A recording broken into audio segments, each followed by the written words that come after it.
A total solar eclipse will sweep the nation on Monday. And scientists say another one will not pass over the U.S. until the year 2044. And WGEM meteorologist Kyle Eck breaks down what exactly a solar eclipse is and how to stay safe when you're viewing it next week.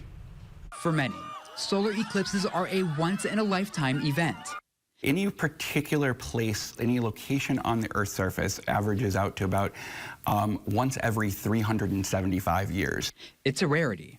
Less than 1% of the world's population will get to see the 2024 solar eclipse that will pass through North America on Monday.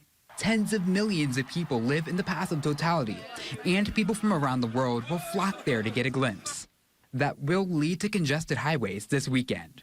Be prepared for heavy traffic on rural roads and highways in the hours leading up to the eclipse and especially after the eclipse. When driving, do not stop along the side of the road to view the eclipse. In addition to keeping it safe on the roads, you also need to protect your eyes when looking at the solar eclipse. Wearing sunglasses you'd normally use when driving won't cut it. The sunglasses that people wear, for example, on a daily basis, the Eclipse sunglasses are 1,000 times stronger.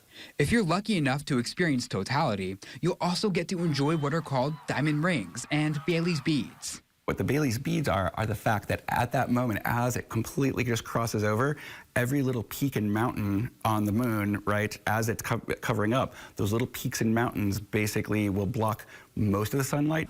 One final takeaway. Have fun and enjoy Monday's total solar eclipse. Just make sure you're taking proper precautions to protect your eyes during this rare celestial event. Meteorologist Kyle Eck, WGEM News, Quincy.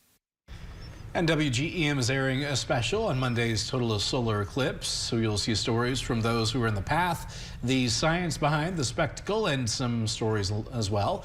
The Great American Eclipse airs Saturday at 6 p.m. right here on WGEM, and it will be right before Brown County versus Macomb on the WGEM Academic Challenge, which is at 6:30.